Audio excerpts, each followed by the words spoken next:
Pinakamalakas na hari. Credit to the author. 431 hanggang 38. Ang mga pangalan po na nandito ay galing sa mga name generator. Kaya kung meron man pagkakatulad sa mga pangalan ng totoong tao o lugar, ito ay tunay na hindi sinasadya. Tao, mayroon ka talagang ilang mga trick. Natigil na ang kanilang mga pag-atake sa pamamagitan ng paggawa ng isang galaw lang. Tumunog ang masayang boses ng matayog na puno na si Yao. Bago ito, hinarap nito ang mga pag-atake mula sa 7 True Lord ranks at 100 True Spirit Realm Genius, na napakasakit para dito.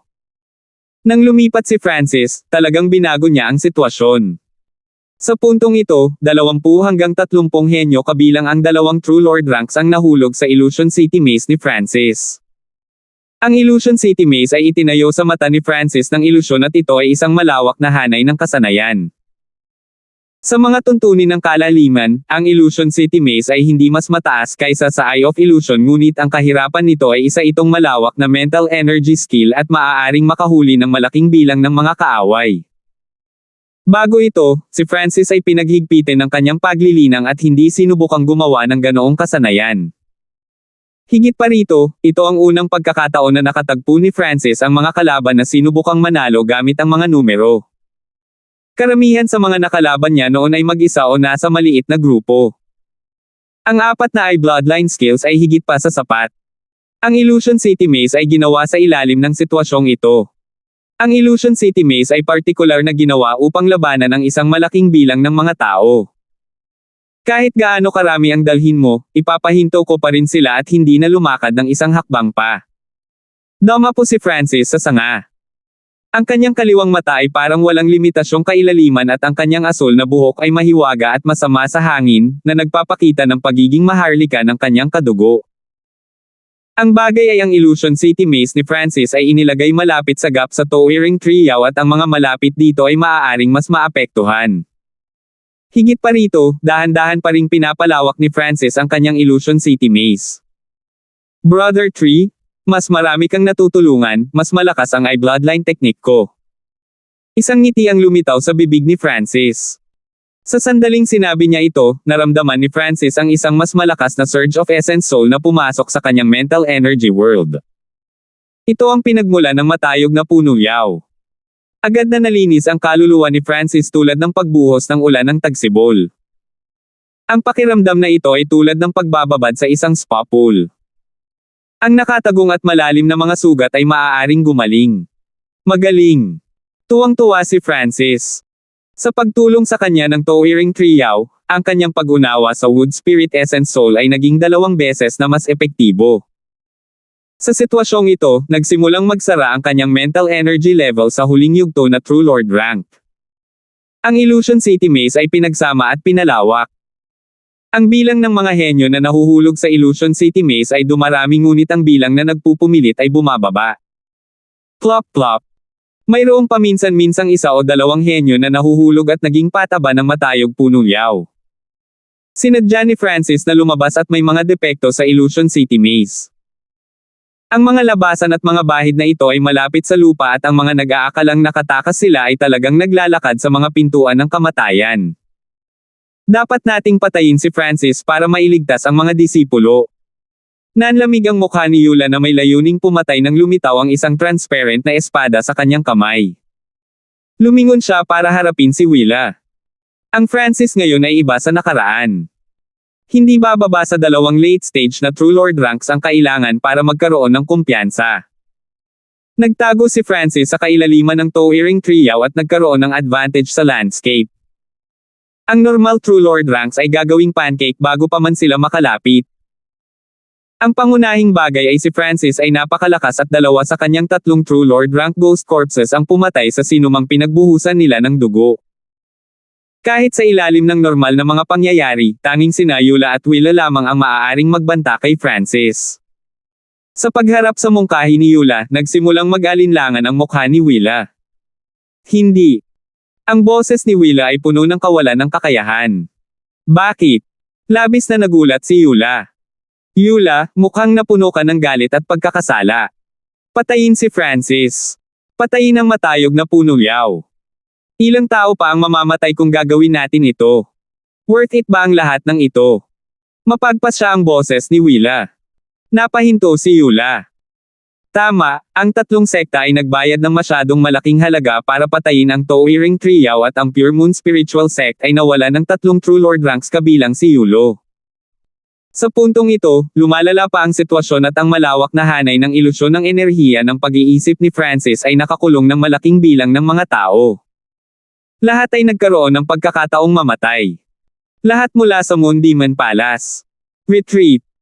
Tiningnan ni Willa ng malalim ang asul na buhok na kabataan sa mga sangabago nag-utos. Ang mga henyo ng Moon Demon Palace ay nagkatinginan bago umatras at ginawa ang kanilang makakaya upang makuha din ang ilan sa iba sa mga ilusyon. Hindi talaga inisip ni Francis ang mga umuurong na henyo na ito at pangunahing nakatuon sa mga mula sa Pure Moon Spiritual Sect. Lahat ng tao mula sa Blackcliff Palace Retreat. Nagising si Ziggy at nagutos pagkatapos ni Willa. Dalubhasa sa I-bloodline, naunawaan niya kung gaano kaitikot si Francis ngayon. Ang bloodline ng mata ni Francis ay hindi masusukat. Si Ziggy ay hindi pa nakakita ng mas nakakatakot.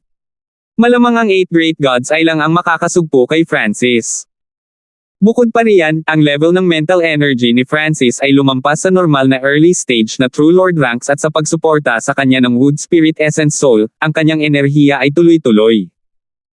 Bukod kina Willa at Yula, malamang na walang sino man ang makakatingin ng isa o dalawa kay Francis. Umalis. Kinagat ni Yula ang kanyang mga labi at pilit na ibinababa ang galit at ayaw sa kanyang puso. Siguro lahat ng tatlong sekta na pinagsama ay maaaring pumatay kay Francis at maging sa matayog na puno yaw, ngunit ilang tao ang mabubuhay upang makita iyon. Ang presyo at gantimpala ay hindi maihahambing sa isa't isa. Dahil dito sumuko si Willa. Pagkatapos ng lahat, ang paghihiganti ng Moon Demon Palace at Francis ay hindi malaki. Sister Yula, pupunta ba talaga tayo? Lubhang ayaw ni Li Hong. Gusto ko siyang patayin ng 10 beses na higit pa kaysa sa iyo, ngunit ilang iba pa ang kailangang mamatay para sa pagkamatay ni Yulo at ng kumpanya. Mapait na umiling si Yula. Alam niya na hindi na niya kayang patayin si Francis nang umatras si Willa. Siya lang at si Willa ang pinagsama ang may 50 hanggang 60% na posibilidad na patayin si Francis. Tanging si Tyrone lamang ang may kakayahang patayin si Francis ng mag-isa. Hahaha. Lahat ng mga taong ito ay umaatres. Tumawa ang matayog na puno na si Yao. Hindi maipaliwanag ang kanyang kagalakan. Ang bawat isa mula sa tatlong sekta ay bumagsak, nag-iwan ng 10 hanggang 20 katawan. Sa puntong ito, 6 na lang sa orihinal na 10 True Lord ranks ang nawala. Ang Eye of Illusion ni Francis ay nag-iwan ng isa pang True Lord rank. Madilim ang ekspresyon ng mga mula sa tatlong sekta. Ang maliit na kalahati ng 10 True Lord ranks ay bumagsak. Ang pag-iisip pa lang nito ay nanlamig na ang puso ng mga henyo. Tumayo si Francis sa sanga at pinaalis ang mga henyo mula sa tatlong sekta gamit ang kanyang mga mata. Nang umatras sila ng 4 hanggang 5 milya palabas, nagsalita siya, Brother Tree, huwag kang tumigil. Sasampalin natin ang asong tumatakas. Oo naman. Ang matayog na puno na si Yao ay naniwala sa lakas ni Francis at naunawaan niya na ang tatlong sekta ay maaaring bumalik pagkaraan ng ilang sandali. Mas mainam na pilayin ang kalaban. Ang mga taong ito ay umatras na ng 4 hanggang 5 milya at wala sa aking pinanggalingan. Paano mo sila aalagaan? Tanong ng matayog na puno na si Yao. May isang hakbang na maaari kong subukan. Kumislap ang mga mata ni Francis. Sa pagsuporta sa kanya ng Wood Spirit Essence Soul, nagpasya si Francis na gamitin ang hakbang na iyon. Sa pag-iisip hanggang dito, huminga ng malalim si Francis at naging isa sa kalikasan at itinoon ang lahat ng kanyang lakas. Ito ang pag-unawa na ninakaw niya mula kay Wu Hing at naramdaman niya na ang layuning ito ay lumampas sa limitasyon ng True Lord rank. Kasabay nito, ang kaliwang mata ni Francis ay nagsimulang mag-condense ng kanyang aura. Biglaan. Isang sinaunang, hindi masusukat, nakakatakot na aura na nagmula kay Francis at ang matayog na puno na yaw sa ilalim ng mga paa ni Francis ay naging hindi mapakali, ang aura na ito ay tila nagmula sa sinaunang panahon. Maaaring ito ay mula sa 10,000 sinaunang lahi. Imposible iyon. Ang Wood Spirit Essence Soul ng Towering Trio ay dumaloy sa Francis nang walang kontrol. Hehe, Kaya ganyan. Ang misteryosong kabataang naglalabas ng sinaunang aura ay biglang tumawa ng mahina. Kaagad pagkatapos noon, naramdaman ng matayog na puno na siyaw na parang nawala ng kaluluwa ang katawan ni Francis. Sure! Nawala ang kamalayan ni Francis mula sa kanyang shell at humakbang sa mga ulap. Kasabay nito, ang mga henyo ng tatlong sekta ay umatras ng 5 hanggang 6 na milya, mula sa hanay ng mga ugat ng Towering Triaw. Relax ang lahat. Hindi maglalakas loob na lumabas ang brat na iyon kahit na mayroon pa siyang 100 lakas ng loob. Ang bastard na ito ay umaasa lamang sa proteksyon ng Towering Triaw. Kung maglakas loob siyang sumunod, mahahanap niya ang sarili niyang kamatayan. Umalangaw-ngaw ang mga boses mula sa grupo. Gayunpaman, sa pagkakataong ito, ang lahat ay nakaramdam ng hindi mapakali na presyon. Tila may mata sa langit na malamig na nagmamasid sa bawat kilos nila. Ang pagkabalisa at presyon ay naging mas malakas at mas malakas. Ang ilan sa mga may mababang cultivation ay naramdaman na nilalamig ang kanilang katawan at para silang hinuberen at itinapon sa pool ng yelo. Oh my God, yun pala. Ang isang mag-asawang henyo ay tumangala at agad na naparalisa. Nanginginig ang mga boses nila at natulala. Parami ng parami ang tumangala sa langit at tila tinamaan ng kidlat. Walang kamalay-malay, isang transparent na asul na eye of heaven ang lumitaw sa kalangitan at malamig na nakatingin sa lupa sa ibaba. Yung mata. Nanginig ang puso ni Yula at Willa. Ang lahat na nasa ibaba ng True Lord rank ay nanginginig dahil sa pressure. Itong mata na naman. Anong klaseng kapangyarihan meron ito? Huminga ng malalim si Ziggy. Bagamat ito ang pangalawang pagkakataon na nakita niya ang mata ng langit, ang kapangyarihang dulot ng mata sa unang pagkakataon ay hindi kasing lakas nito. Gayunpaman, ang aura at momentum na dulot ng mata na ito ay isang bagay na maaari lamang tingnan ni Ziggy. Sinabi ng instinct kay Ziggy na ang mata na ito ay may kapangyarihan na hindi niya maisip. Ito ang sinusuri ni Francis. 432. Ang mga disipulo ng tatlong sekta ay nagtaas ng ulo at tumingin sa langit. Nanginig ang kanilang mga puso at dahil sa hindi maipaliwanag na mental energy pressure, hindi sila makahinga. Sa kalangitan, isang mata ng langit na tila umiral kasama ang langit at lupa ay kumikinang na asul habang malamig itong tumingin sa lupa. Mukhang pamilyar ang mata na ito. Baka. Si Yula at ang kumpanya ay tumingin sa kailaliman ng kagubatan na hindi makapaniwala at maraming mga henyo ang napagtanto na ang mata na ito ay lubos na katulad ng kaliwang mata ni Francis. Huminga ng malalim si Ziggy mula sa Blackcliff Palace at siya ang unang nakakilala sa mata na ito. Sa sandaling ito, ang Eye of Heaven na ito ay nagdulot ng malaking presyon sa mga henyo. Ziggy, parang may alam ka. Ano ang mata na ito at anong kapangyarihan ang taglay nito? Kahit na ang isang kasing lakas ni Yula ay kailangang pigilan ang pagkabalisa sa kanyang puso. Ang mata ng langit ay tumingin sa ibaba at hindi masukat. Ang alam ko ay limitado, ngunit maaari kong kumpirmahin na ang mata na ito ay maaaring gumamit ng mental energy pressure at minsang ginamit ni Francis ang kasanayang ito 100 hanggang 200 milya ang layo upang patayin ang aking Ghost Eye Dark Lantern. Nakasulat sa mukha ni Ziggy ang pag-iingat. Iyon ang unang pagkakataon na nag-away ang dalawa in terms of eye bloodline. 1 hanggang 200 milya. Parehong nagulat sina Willa at Yula. Kahit na ang mga nasa Origin Core Realm ay walang ganoong kakayahan na umatake mula sa napakalayo. Ano ang limitasyon ng Eye of Heaven ni Francis noon? Si Francis lang ang nakakaalam ng sagot. Ang espiritual na mata ng kanyang Diyos ay maaaring umabot hanggang sa kung gaano kalayo ang kanyang nakikita. Sa pagtaas ng kanyang paglilinang, ang espiritual na mata ng Diyos ni Francis ay nakakakita mula sa 1,000 milya ang layo.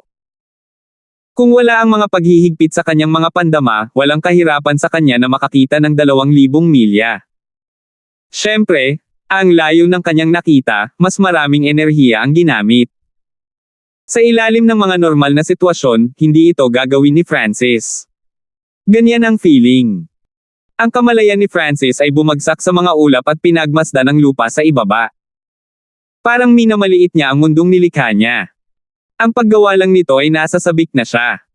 Siyempre, sa prosesong ito, mabilis na nagamit ang enerhiya ni Francis. Bagamat malaki pa rin ang paggamit ng enerhiya, mas maliit ito kaysa dati. Nagulat si Francis. Ang dahilan kung bakit niya ginamit ang Eye of Heaven ngayon ay para gamitin ang Wood Spirit Essence Soul para suportahan siya. Sa pamamagitan ng kanyang pagsusuri, dumating si Francis sa conclusion na ang paggamit ng enerhiya ay mag-iiba depende sa distansya. Ang layo mula sa pagtalon, mas maraming enerhiya ang ginagamit. Sa kabaligtaran, si Francis ay tumatalon lamang ng 5 o 6 na milya ang layo at ang gastos ay mas mababa sa ika-10 kaysa dati. May isa pang dahilan. Ang paggasta ay lilipat ng ilang beses kapag gumagamit ng isang pag-atake. Naisip ni Francis kung paano niya pinatay ang Ghost Eye Dark Lantern. Sa puntong ito, ang antas ng enerhiya ng kaisipan ni Francis ay iba sa dati at sa suporta ng Wood Spirit Essence Soul sa kanya, wala siyang alalahanin. Para sa susunod na 1 o 2 paghinga, nakatuon si Francis sa pagdanas ng sensasyong ito. Habang ang kanyang mata ay lumulutang sa hangin, may koneksyon siya sa kanyang katawan ngunit hindi niya makontrol ang paggalaw ng kanyang katawan. Napagtanto pa rin ni Francis na sa ilalim ng estadong ito ang kanyang pagsasama sa kalikasan ay umabot sa hindi kapani-paniwalang antas. Ito rin ang dahilan kung bakit kapag ang lahat ng kanyang lakas ay nakatuon at siya ay naging isa sa kalikasan ay mas madali para sa kanya na maabot ang ganitong estado.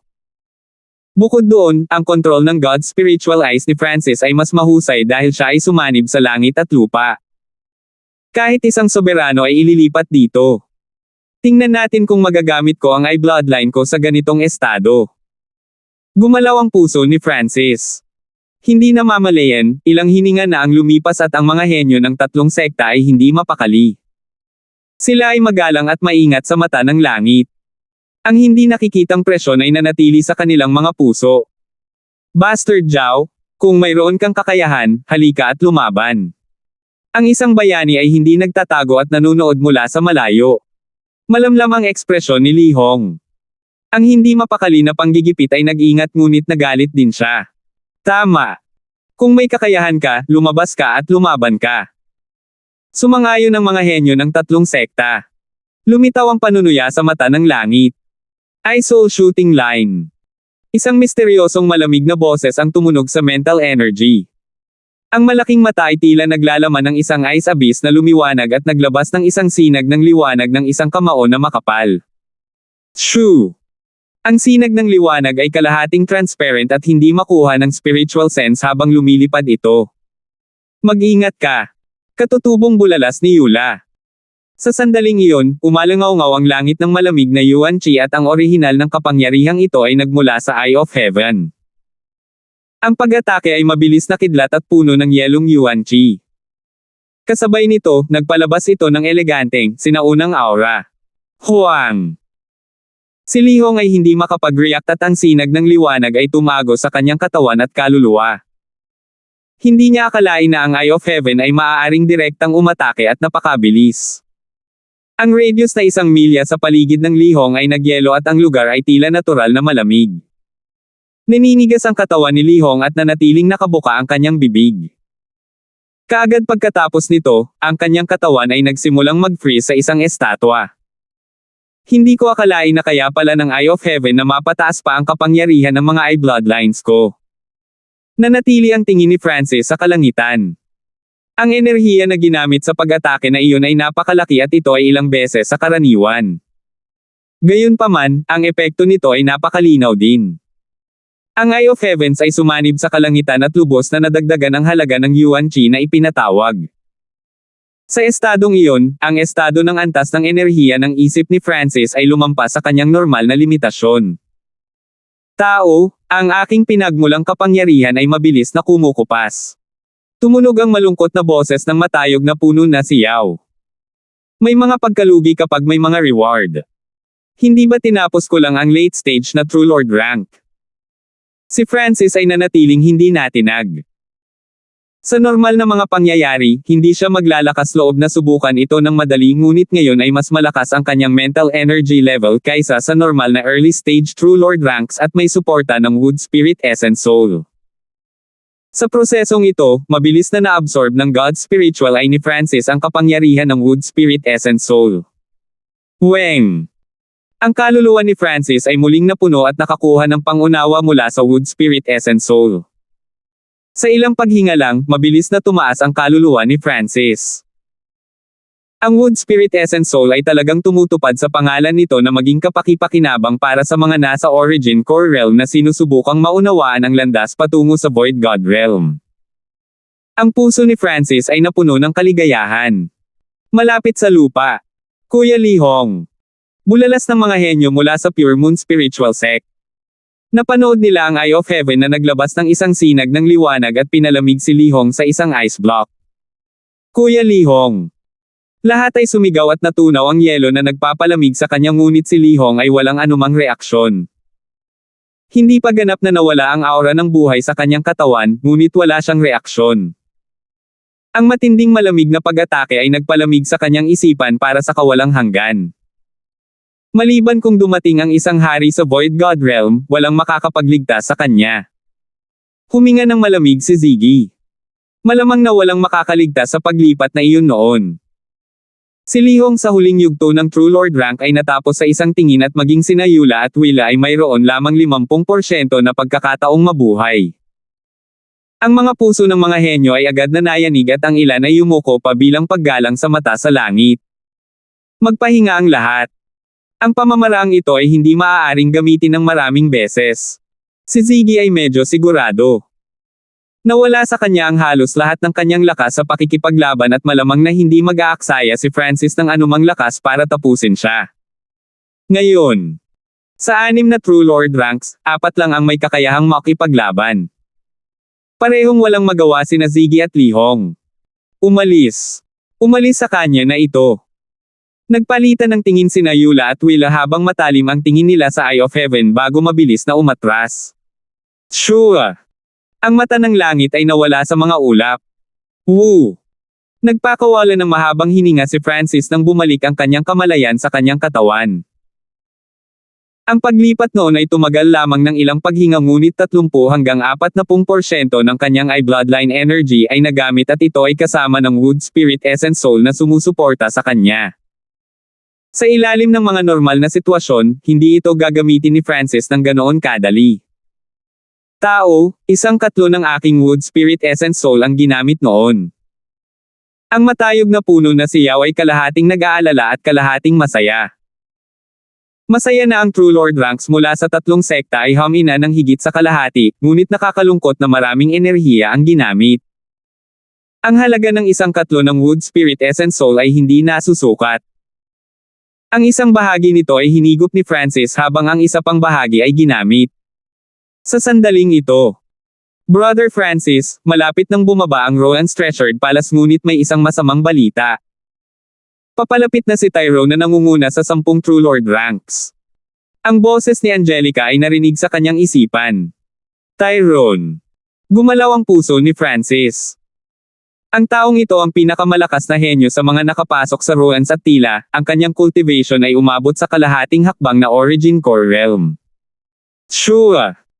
Binuksan ni Francis ang kanyang God Spiritual Eye at nakita ang isang medyo mataba na tamad na figure na papalapit sa misteryosong canyon ilang daang milya ang layo.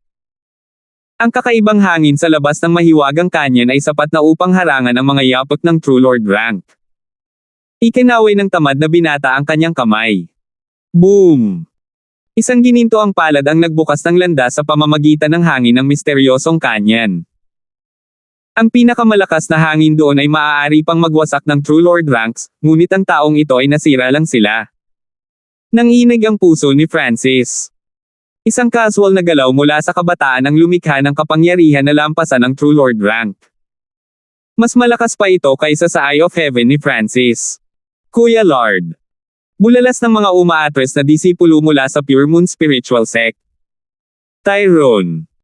Ang mga henyo mula sa Blackcliff Palace at Moondemon Palace ay puno ng pag-iingat at paggalang. 433. Ang figure ni Tyrone ay kumislap sa canyon at ang kanyang kinang kay Yuan Chi ay nagparamdam sa matayog na puno ng yaw sa malapit at nasumpa. Tao, mukhang hindi natin matatakasan ito. Tumunog ang mapait na boses ng matayog na puno na si Yao. Alam ni Francis na ang pagdating ni Tyrone ay nagbigay sa matayog na puno ng yaw ng pakiramdam ng panganib. Kung ang Towering Trio ay nasa tuktok nito, maaari nitong labanan si Tyrone ngunit pagkatapos na tamaan ng Void God Protection, ang pangunahing trunk nito ay nahayag. Higit pa rito, ginamit ng Towering Trio ang maraming Wood Spirit Essence Soul nito sa pagharap sa mga pag-atake ng tatlong sekta kaya bumaba ang lakas nito. Talagang malakas ang Tyrone na ito. Baka may kakayahan siyang homanin ang mga nasa Void God Realm at isang taong hindi ko kayang hawakan. Napabuntong hininga si Francis sa kanyang puso. Bago ito, nasugatan ni Francis ang higit sa kalahati ng 10 True Lord ranks ngunit ito ay higit sa lahat dahil mayroon siyang proteksyon ng Towering Trio. Sa one-on-one battle, walang gaanong kumpiyansa si Francis na harapin si Eula o Willa.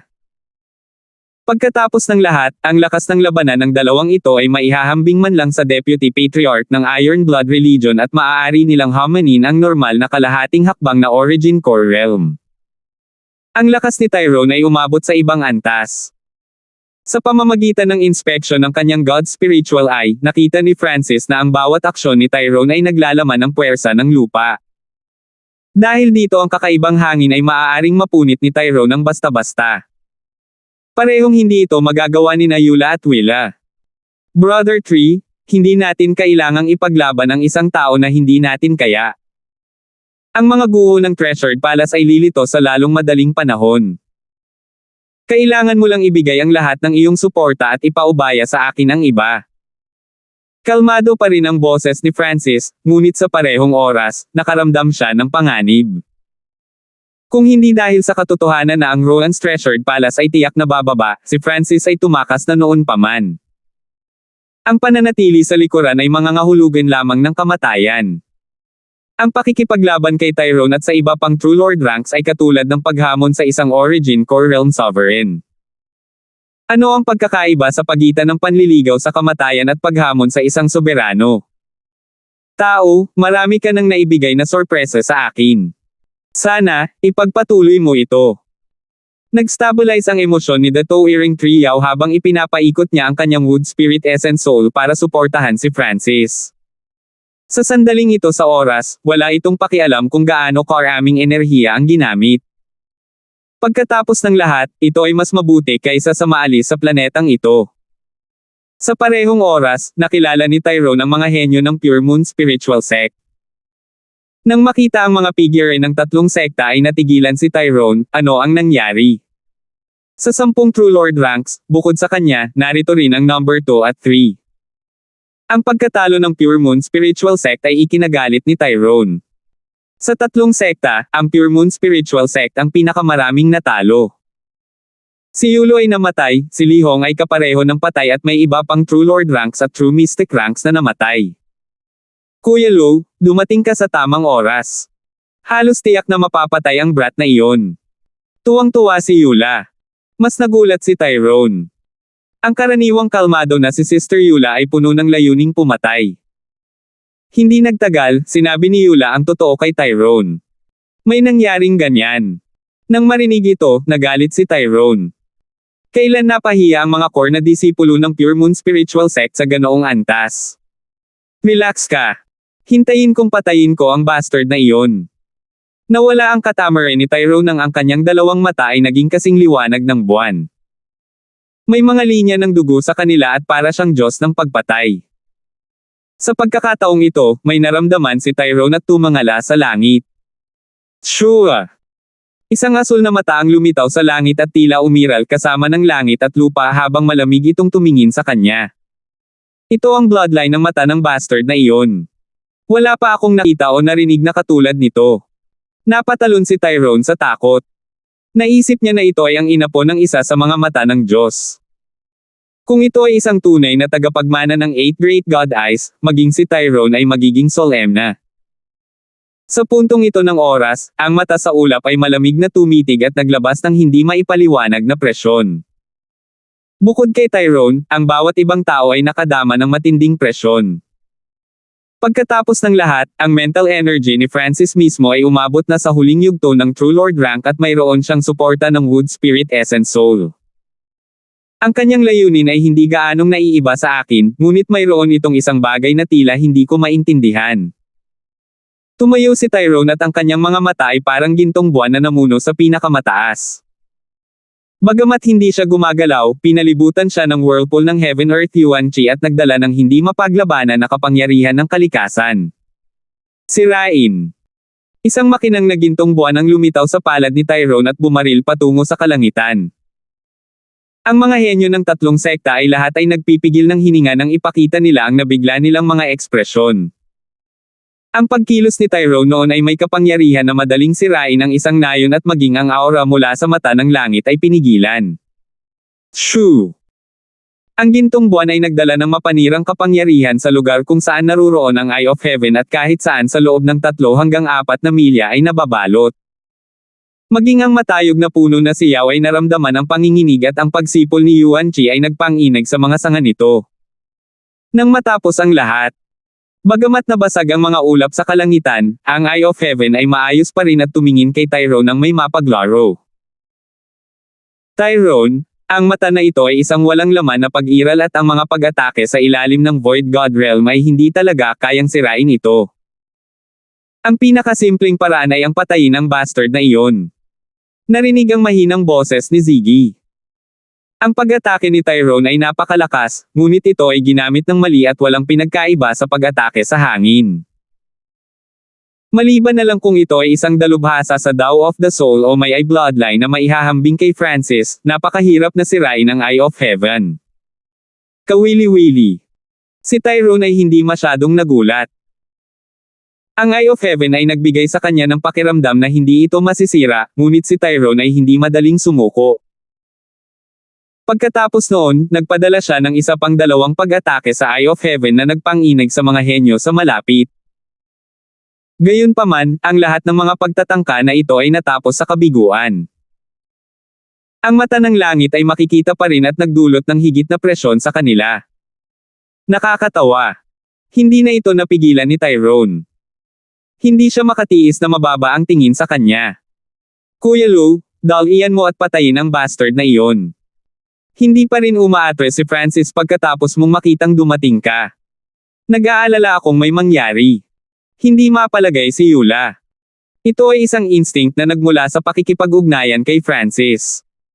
Okay, papatayin ko na ang bastard na iyon. Tumanggo si Tyrone. Medyo makikinig lang siya kay Yula dahil pareho silang mga disipulo ng mga hari sa Void God Realm at sa usaping talento, si Yula ay mas bata sa kanya at ang kanyang kinabukasan ay hindi mas mababa sa kanya. Sure! Kumikislap ang figure ni Tyrone habang sumusugod siya sa direksyon ng matayog na puno na si Yao. Naramdaman ng mga henyo ng 3 sekta na lumabo ang kanilang mga mata at si Tyrone ay lumipad lamang ng kalahating milya. Kahit si Francis na nakatingin sa langit ay natakot. Masyadong mabilis ang bilis ni Tyrone at kailangan lang ng 10 hakbang o higit pa para makarating dito. Eye of Soul. Ang Eye of Heaven ay biglang naglabas ng sinag ng liwanag patungo kay Tyrone. Nalaman ni Tyrone na ang kanyang mga aksyon ay naging mas mabagal at isang lamig ang pumasok sa kanyang isipan, sinusubukang i-freeze ang kanyang mga iniisip. Higit pa rito, tinawag ng Eye of Soul ni Francis ang Heaven Earth Yuan Chi at agad na natabunan ng yelo ang lahat sa paligid ni Tyrone. Hindi ginamit ni Francis ang Eye Soul shooting line sa pagkakataong ito dahil maaaring bawasan ng Eye of Soul ang bilis ng paggalaw ni Tyrone at alam ni Francis na ang Eye Soul shooting line o lightning fire na God's Eye ay hindi makakasakit kay Tyrone dahil ang level ng mental energy ng huli ay nasa kalahating hakbang na Origin Core Realm. Hehe. Walang makakapigil sa mga yapot ko. Bahagyang natawa si Tyrone habang ang Heaven Earth Yuan Chi sa paligid niya ay umuungol. Ang Eye of Soul ni Francis ay sapat na para i-freeze ang normal na True Lord ranks at pabagalin ang mga ito. Sa mahabang panahon, magiging katulad sila ng nangyari kay Li Hong. Gayunpaman, hindi sinaktan si Tyrone. Ang epekto lang ay bumagal ang takbo niya. Ang kanyang mental energy level ay mas mataas kaysa sa akin at kalahating soul protecting item.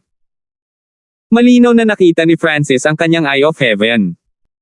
Hindi bihira para sa mga prodigy gaya ni Tyrone, Yula, at Willa na magkaroon ng mga gamit na pang-proteksyon. Sa ilalim ng mga normal na sitwasyon, ayaw talaga ni Francis na gumamit ng mental energy attacks laban sa mga may malakas na mental energy at good soul protecting items. Mapipigilan ko lang si Tyrone sa pamamagitan ng paggawa nito. Napabuntong hininga si Francis sa kanyang puso. Kasabay nito, naramdaman ng matayog na puno na siyaw ang mga intensyon ni Francis at nagbuhos ng purong alo ng essence soul sa mental energy world ni Francis. Sa ilalim ng estado ng Eye of Heaven, mabilis na hinigop ni Francis ang kapangyarihan ng Wood Spirit Essence Soul at nag-imbak ng kaunti sa loob ng spiritual eye ng kanyang Diyos. Nalaman ni Tyrone na ang kanyang pag-iisip ay nagiging mas mabagal at ang kapangyarihan mula sa Eye of Eye Soul ay lumalakas. Tumataas ang pressure mula sa Eye of Heaven. Sa sandaling ito, nakatanggap si Francis ng tulong mula sa Towering Trio at sa ilang paghinga lang, nalampasan ng kaluluwa ni Francis ang normal na pinakamataas na True Lord ranks. Sa mga tuntunin ng lakas ng mental energy, si Francis ay hindi masyadong malayo kay Tyrone. Siyempre, sa mga tuntunin ng tunay na antas ng enerhiya sa pag-iisip, si Francis ay nasa huling yugto pa rin ng True Lord rank. Ang lahat ng ito ay dahil sa pinakamalaking kayamanan ng Towering Trio ang Wood Spirit Essence Soul. Kahit na ang mga sovereign sa Origin Core Realm ay magiging kapaki-pakinabang ito. Higit pa rito, si Francis ay sumisipsip, nag-imbak at gumamit ng higit sa 1/4 ng Wood Spirit Essence Soul mula simula hanggang ngayon. 434. Purple Saint Roans. Sa loob ng isang makapal na populasyon na lugar ng mga sanga. Si Francis ay tila isang shell na walang kaluluwa. Ang kanyang mukha ay walang ekspresyon, ngunit ang kanyang asul na buhok ay kumakaway sa hangin. Sa tabi niya ay may dugong pilak na bangkay na may ganid na ekspresyon. Ang aura nito ay maihahambing sa unang yugto ng True Lord rank at ito ay parang isang tapat na gwardya. Gayunpaman, sa puntong ito, itong True Lord rank Blood Silver Ghost Corpse ay nanginginig ng hindi mapakali. Maging ang matayog na puno na siyaw na nagpoprotekta sa dalawa ay napabuntong hininga sa kawalan ng pag-asa. Ilang milya ang layo. Ang bahagyang mataba at tamad na figure ni Tyrone ay sumara ng sunod-sunod. Ang bawat galaw at kilos niya ay naging sanhi ng pagsipol ng Heaven Earth Yuan Chi sa loob ng ilang daang milya at naging sanhi ng pag-ungol ng hangin. Sa bawat hakbang niya ay umuusad siya ng kalahating milya. Ang level ni Tyrone ay nalampasan ang normal na True Lord ranks at lahat ng naruroon ay natigilan. Ang mga mula sa Pure Moon Spiritual Sect ay nagtaas ng kanilang mga ulo ng may pag-asa. Si Yula ay kabilang sa grupo at bumulong sa sarili, kasama si Brother Lord dito, kahit ang matayog na puno yaw ay hindi mapoprotektahan si Francis. Sa mga tuntunin ng lakas, si Brother Lord ay hindi gaanong malayo sa matayog na puno ng yaw. Gayunpaman, ang Towering Trio ay nasugatan at ang lakas nito ay wala pa sa kalahati ng kanyang peak battle power at may napakalinaw na depekto. Habang nag-iisip hanggang dito, tumangala si Yula sa langit. Sa mga ulap, isang malaking asul na hangin ang malamig na tumingin sa lupa. Ang pagkakaroon ng Eye of Heaven ay nagdulot ng pagkabalisa at panggigipit sa mga alagad ng tatlong sekta. Kahit na ang True Lord ranks ay nakaramdam ng hirap na labanan ng Eye of Heaven. Hindi namamalayan, hindi mapalagay si Yula hanggat nandoon pa rin ito. Biglang huminto ang mga yapik ni Tyrone at bumagal. Ang presyon ng enerhiya ng kaisipan at lamig ay umabot sa isang ganap na bagong antas. Ang mga disipulo ng tatlong sekta ay suminok at lahat ng nakatingin sa mata ay nakaramdam ng lamig na pumasok sa kanilang mental energy world. Mag-ingat ang lahat. Huwag tumingin sa mata. Bulalas ni Ziggy sa malalim na tono. Sa puntong ito, ang kapangyarihan na ipinakita ng Eye of Heaven ay isang bagay na maaari lamang niyang tingnan at ang taong nakaharap sa Eye of Heaven na ito ay si Tyrone. Ang natitirang mga henyo ng tatlong sekta ay bahagyang naapektuhan at sila ay ilang milya ang layo. Gayunpaman, kahit na ang mga normal na True Lord ranks ay hindi nang ahas na tumingin sa Eye of Heaven sa hangin. Bago pa mapigil ang kanilang mga pandama, hindi man lang makita ng mga disipulo ng tatlong sekta si Francis at ang tanging nakikita nila ay itong Eye of Heaven. Itong Francis. Nagtatago sa likod ngunit magagamit ang pamamaraang ito para labanan ang mga disipulo ng tatlong sekta. Huminga ng malalim si Ziggy. Sa kabutihang palad, si Francis ay hindi nakatutok sa kanila kundi kay Tyrone. Si Francis sa oras na ito ay lumakas ang kanyang kaluluwa at mas malakas pa kaysa sa normal na peak True Lord ranks. Sa kritikal na sandali na ito, ang matayog na puno na si Yao ay sumuporta sa kanya ng walang limitasyon.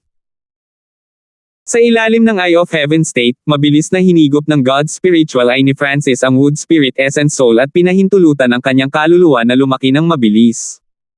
Anak! Huwag mo akong lapitan.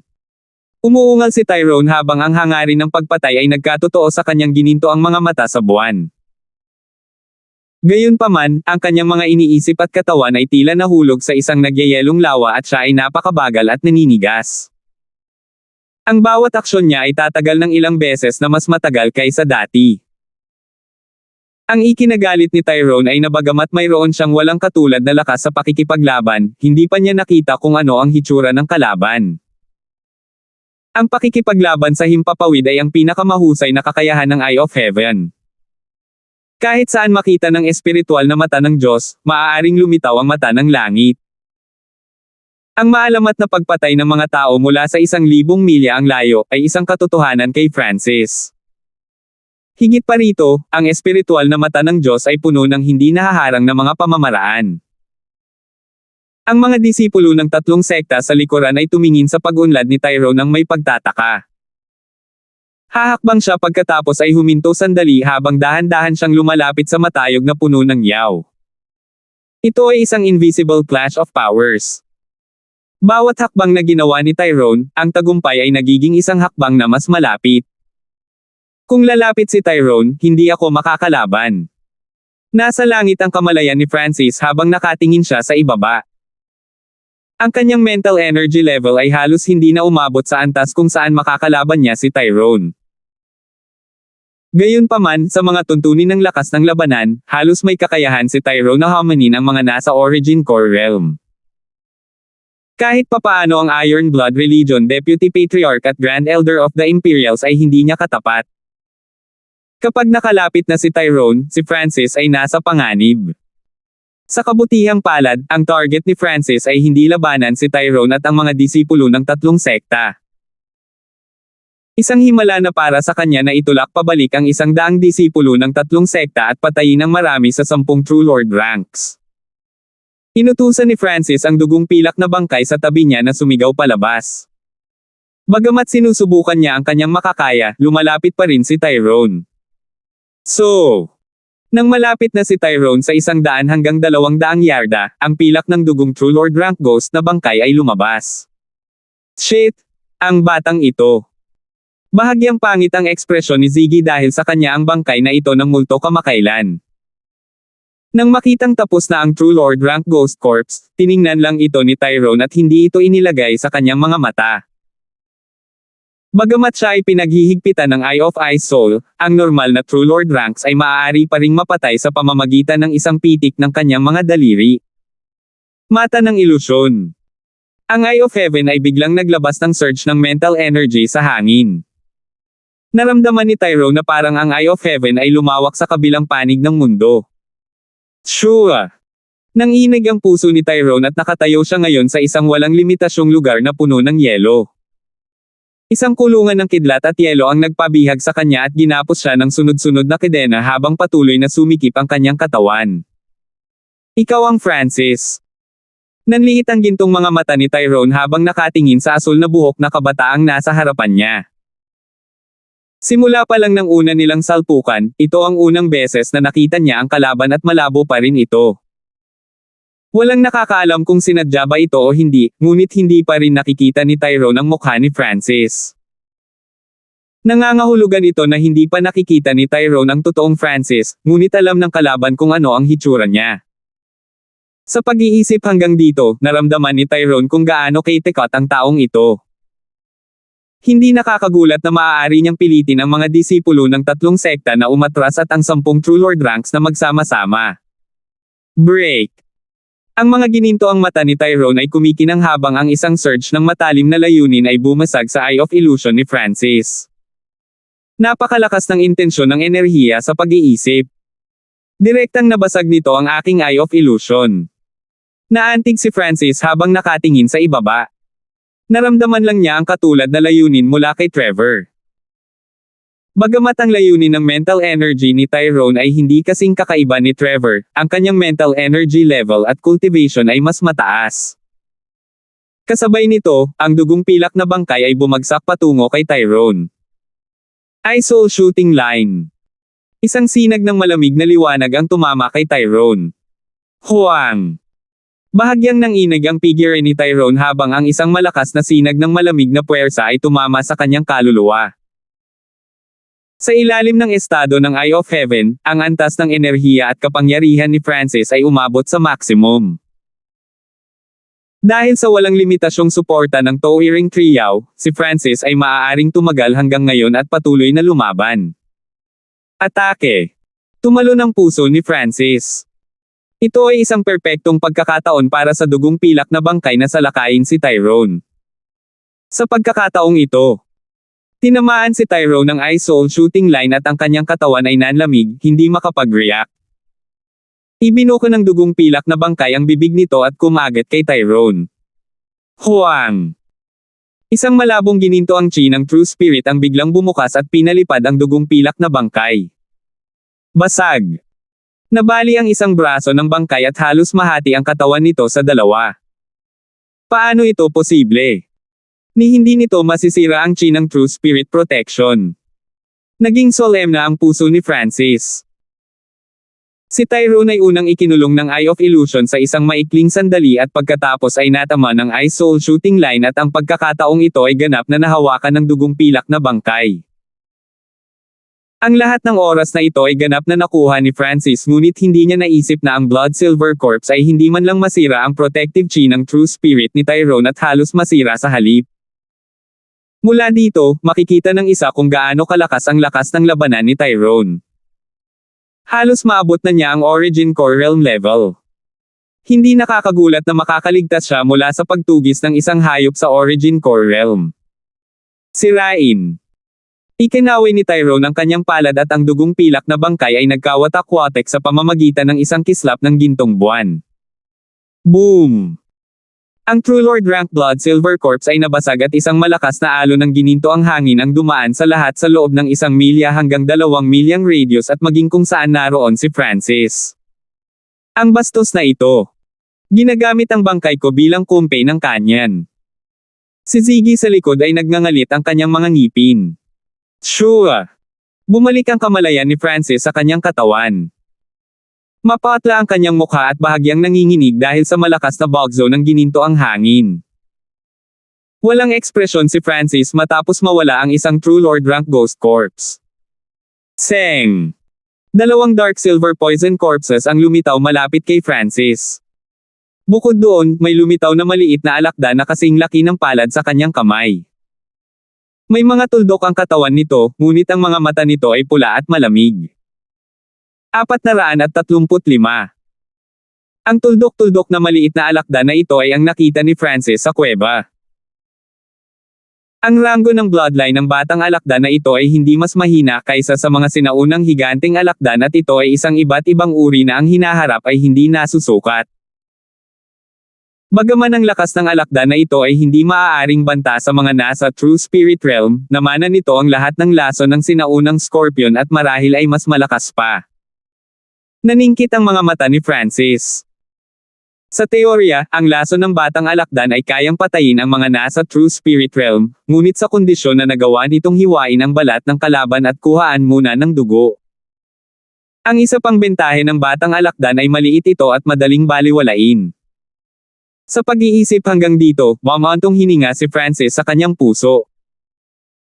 Sa mga normal na sitwasyon, tiyak na siya mismo ang magpapalaki sa batang alakdan na ito. Nagkaroon ito ng pagkakataon na maging kanyang kaliwat kanang braso at katayuan sa ibaba lamang ng maliit na paws ang magnanakaw. Kahit na hindi ito kayang itaas ni Francis, maaari niyang ibenta ang batang alakdan na ito tulad ng sa Rising Dragon Auction na magbebenta sa mataas na presyo. Gayunpaman, sa kritikal na sandaling ito, kinailangan ni Francis na pumili. Nawala na siya ng True Lord rank Ghost Corps na sinusubukang pigilan si Tyrone at manalo ng oras.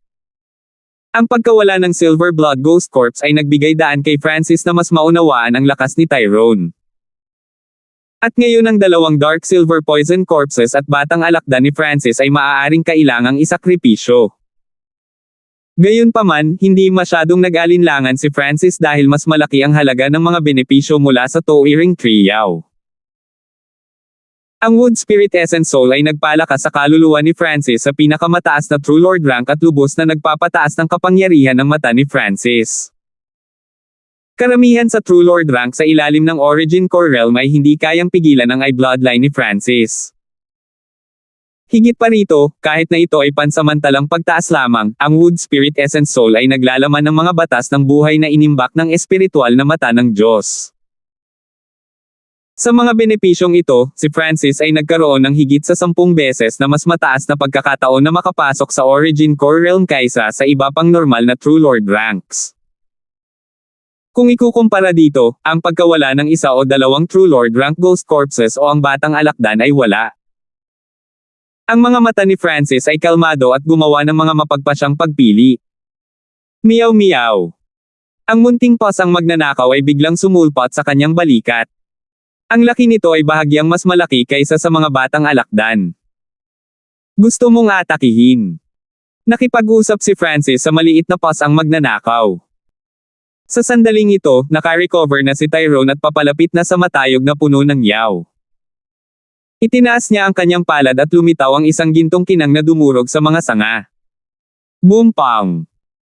Ang matayog na puno na si Yao ay magulo na iwinagayway ang mga sanga nito habang lumalaban ito at sinubukang pigilan ang mga yapik ni Tyrone. Ang target ni Tyrone ay hindi ang matayog na puno na Yao kundi si Francis na nasa kailaliman ng mga sanga. Sa 10 True Lord ranks, malamang si Tyrone lang ang may lakas na pumasok sa teritoryo ng Towering Triao at subukang patayin si Francis ng mag-isa. Tao, hindi ko siya mapipigilan ng mas matagal. Tumunog ang walang magawa at humihingal na boses ng The Towering Triao. Dahil sa pagkawala ng Wood Spirit Essence Soul, ang lakas ng labanan nito ay kalahati lamang ng pinakamataas nito at hindi mapigilan si Tyrone. Eye of Eye Soul. Muling nawala ang kamalayan ni Francis sa kanyang katawan nang lumitaw ang isang malaking asul na mata sa kalangitan na malamig na tumingin sa ibaba at nakalock kay Tyrone. Nanginginig ang figure ni Tyrone habang bumagal ang kanyang isip at katawan. Meow! Nawala ang maliit na pasang magnanakaw sa balikat ni Francis. Shua. Kasama nito, ang paglaho ay ang batang alakdan. Ang dalawang Dark Silver Poison Corpses ay nakatayo sa kaliwa at kanan ni Francis at hindi umatake. Munting magnanakaw na pusa, ikaw ang bahala. Malamig na tinitigan ni Francis si Tyrone gamit ang kanyang Eye of Eye Soul. Sa ilalim ng estadong ito, ang kapangyarihan ng Eye of Eye Soul ay lubhang nadagdagan at nagawang pabagalin si Tyrone. Ang ikinagulat ni Francis ay ang maliit na pasang magnanakaw ay hindi lamang maaaring gawing invisible ang sarili, maaari rin itong gawing invisible ang batang Scorpion. Bagamat si Francis ay may Yin Shadow Cloak, isang inheritance treasure na maaaring magnakaw sa kanyang sarili, ito ay limitado sa kanyang sarili at hindi maaaring gawing invisible ang iba kasama niya. Mula dito makikita ng isang tao na habang lumalaki ang maliit na pasang magnanakaw, lumalakas din ang mga kakayahan nito. Inaasahan ni Francis kung ano ang gagawin ng maliit na pasang magnanakaw upang subukang pigilan o pabagalin ang mga yapik ni Tyrone. Mula sa kasalukuyang sitwasyon, halos imposibleng patayin si Tyrone. Mula sa simula hanggang sa wakas, si Francis ay nakatuon sa mga salitang magpabagal, at sinubukan ang kanyang makakaya na pabagalin ang paglapit ni Tyrone. Sa pamamagitan ng Eye of Heaven, mahinang nahuli ni Francis ang mga bakas ng maliit na magnanakaw na pusa at batang alakdan na hindi nakikita. Halos imposible para sa mga nasa ilalim ng Origin Core Realm na matukoy ang maliit na pasang magnanakaw. Tumango si Francis. Masasabing ang munting pasang magnanakaw ay isang likas na magnanakaw na umunlad sa dilim. Malamang na ang God Spiritual ay lang ni Francis ang makakalaban sa talento ng maliit na pasang magnanakaw.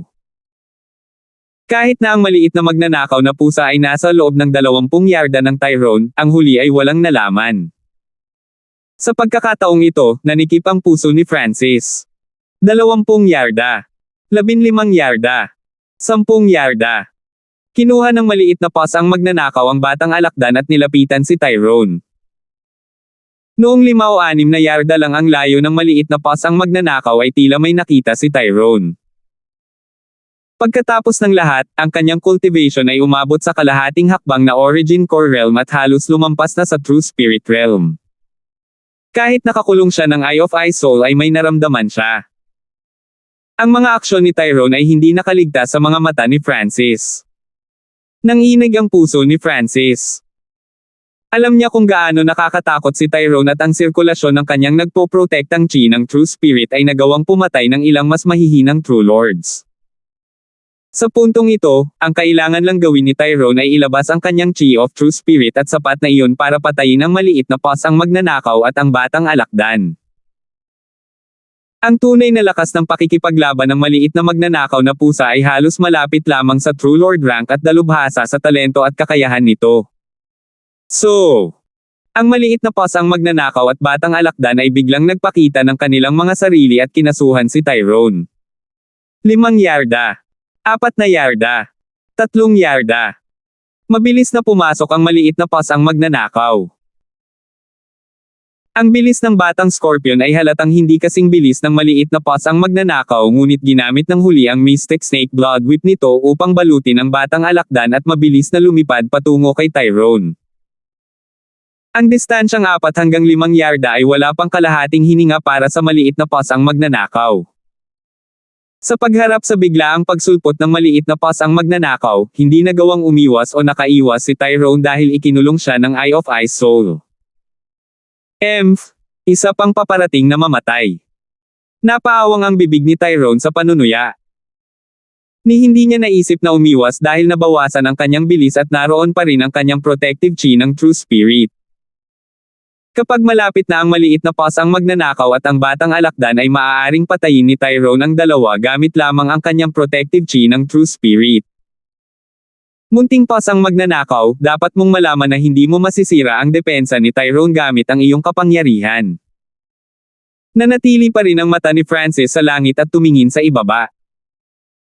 Habang ang maliit na magnanakaw na pusa at batang alakdan ay dumating sa harap ni Tyrone. Mamatay. Handa na si Tyrone at pinakawalan ang kanyang chi of True Spirit sa isang ginintoang alon ng liwanag na tumawid sa 12-dosenang yarda, sapat na upang patayin ang mga normal na True Lord ranks. Umabot sa kanyang lalamunan ang puso ni Francis. Ang espiritual na mata ng kanyang Diyos ay napakatumpak sa pagsusuri ng lakas, ang maliit na paws ang magnanakaw at batang alakdan ay walang kapangyarihang lumaban kay Tyrone. Isinasantibi ang mga ito, kahit si Francis ay maaaring agad na mapatay ni Tyrone kapag napalapit ang huli. Boom! Ang anak ni Tyrone ay nagpakawala ng isang surge ng gintong liwanag na ginawang alabok ang mga dahon at sanga ng matayog na puno ng yaw. Ang lugar na nakapalibot kay Tyrone ay tila sumangaw at ang matayog na puno na si yaw ay umuungol ng walang lakas sa parehong oras. Munting paws ang magnanakaw. Si Yula na nanunood mula sa likuran ay napabulalas ng pangit na ekspresyon. Nagkaroon siya ng espesyal na pakiramdam sa maliit na paws ang magnanakaw kahit na ito ay nakipagtulungan kay Francis at nakalkula siya. Nakaramdam siya ng ayaw at kalungkutan sa pagkamatay ng maliit na paws ang magnanakaw. Bastard Francis, paano ka magiging napakalamig ng puso para patayin ang munting paws ang magnanakaw? Kinagat ni Yula ang kanyang mga labi at tumingin sa Eye of Heaven sa kalangitan. Ang Eye of Heaven ay isa lamang mas malaking bersyon ng kaliwang mata ni Francis. Sa pagkakataong ito, malamig at walang emosyon ang Eye of Heaven. Para bang ang pagkamatay ng maliit na magnanakaw na pusa at batang alakdan ay hindi nagdulot ng anumang emosyon kay Francis. Naglabas pa rin ng malamig na enerhiya ang Eye of Heaven na nakalock kay Tyrone. Hahaha. Pwede mong ipadala lahat ng Cannon Fodder na meron ka. Tumawa si Tyrone. Bagamat limitado ang kanyang bilis, unti-unti pa rin siyang lumapit kay Francis. Nakita ni Tyrone ang isang asul na buhok na kabataan sa kailaliman ng mga sanga. Tila walang kaluluwa at hindi gumagalaw. Sa tabi ng asul na buhok na kabataan ay 2 dark silver poison corpses. Isang nakakatakot na ngiti ang lumitaw sa mukha ni Tyrone habang siya ay nagsimulang tumawa. Brother Francis, ang Rowan's treasured palace ay bababa sa tatlong hininga. Isang malambot na boses ng isang babae ang tumunog sa isipan ni Francis. Mabuti. Tumango si Francis at nagpakawala ng hininga. Mula sa sandaling ito, sa bilang ng 3, ang Rowan's treasured na palasyo ay bababa at ang misyon ni Francis ay magiging kumpleto. Gayunpaman, tiyak na makakalapit si Tyrone kay Francis sa loob ng 3 paghinga. Tinansya ni Francis na kahit na makaligtas siya sa 2 dark silver poison corpses ay hindi niya magagawa. Francis. Gaano ka man kalamag at pagkalkula, hindi ka pa rin makakatakas sa kamatayan. Ang mukha ni Eula ay puno ng malamig na layuning pagpatay. Pagkatapos ay nakita niya ang kalmadong mata sa langit na walang anumang gulat. Ang Eye of Heaven ay mayroong panunuya sa loob nito. Munting magnanakaw na pusa, matalino ka talaga. Isang tunog ang umalangaw-ngaw sa dimensyon ng mental energy. Sa susunod na sandali, meow. Isang maliit na kulay abong pusa na kasing laki ng palad ang lumitaw sa harap mismo ni Tyrone. Ano? Paano ito posible? Ang mga henyo ng 3 sekta sa likod ay lahat ay nanunood na may nakaumbok na mga mata. Kaagad na sinundan iyon. So, ang batang alakdan ay inihagis ng letigo ng maliit na paws ang magnanakaw at dumiretso sa tumatawang bibig ni Tyrone. 436. Woo! Agad na napawi ang ngiti ni Tyrone at nakabuka ang kanyang bibig na parang may nabulunan. Ang mga henyo ng 3 sekta ay tumingin lahat ng hindi makapaniwala. Meow meow. Ikinaway ng maliit na paws ang magnanakaw ang Mystic Snake Blood Whip nito at humiwalay kay Tyrone. Paano ito posible? Paano makakaligtas ang isang pusa sa pagsabog ng Chi of True Spirit ni Tyrone? Kahit na ang mga nasa True Lord rank ay mamamatay. Paano mawawala ang maliit na magnanakaw na pusa at batang alakdan at lilito muli? Ang mga taong naruroon ay hindi makapaniwala sa kanilang mga mata. Ilang saglit lang, ang dalawa ay pinatay ng huling Chi of True Spirit ni Tyrone at ngayon ay muling nagpakita ang dalawa. Ang batang Scorpion ay nagmana ng bloodline ng sinaunang alakdan at ito ay isang variant. Sa teorya, ang lason nito ay maaaring pumatay sa karamihan ng True Spirit realms at sa katotohanan, ito ay mas mapaniri kaysa sa inaakala. Kung ang batang alakdan ay kumuha lamang ng dugo mula kay Tyrone, ang lason ay magtatagal upang makapasok sa katawan ng huli. Gayunpaman, ang batang alakdan ay napunta sa katawan ni Tyrone at kung ang lason ay direktang ilalabas sa katawan, kung gayon ang kapangyarihan nito ay magiging ilang beses na mas malakas at agad na kumilos. Kung ito lang, hindi magiging masama dahil ang batang alakdan ay iba pa rin sa tunay na sinaunang alakdan at si Tyrone ay kalahating nakapasok sa Origin Core Realm upang malabanan ang ilan sa mga lason mula sa alakdan. Gayunpaman, kakaiba rin ang posisyon ng batang alakdan. Woo! Ubo-ubo. Ang isang kamay ni Tyrone ay nakahawak sa kanyang lalamunan. Napangiwi ang kanyang mukha sa sakit at mga butil ng pawis na tumulo mula sa kanyang mukha at ang kanyang mukha ay naging berde at lila. Shit! Ang batang alakdan ay nakabara sa lalamunan ni Kuya Lord.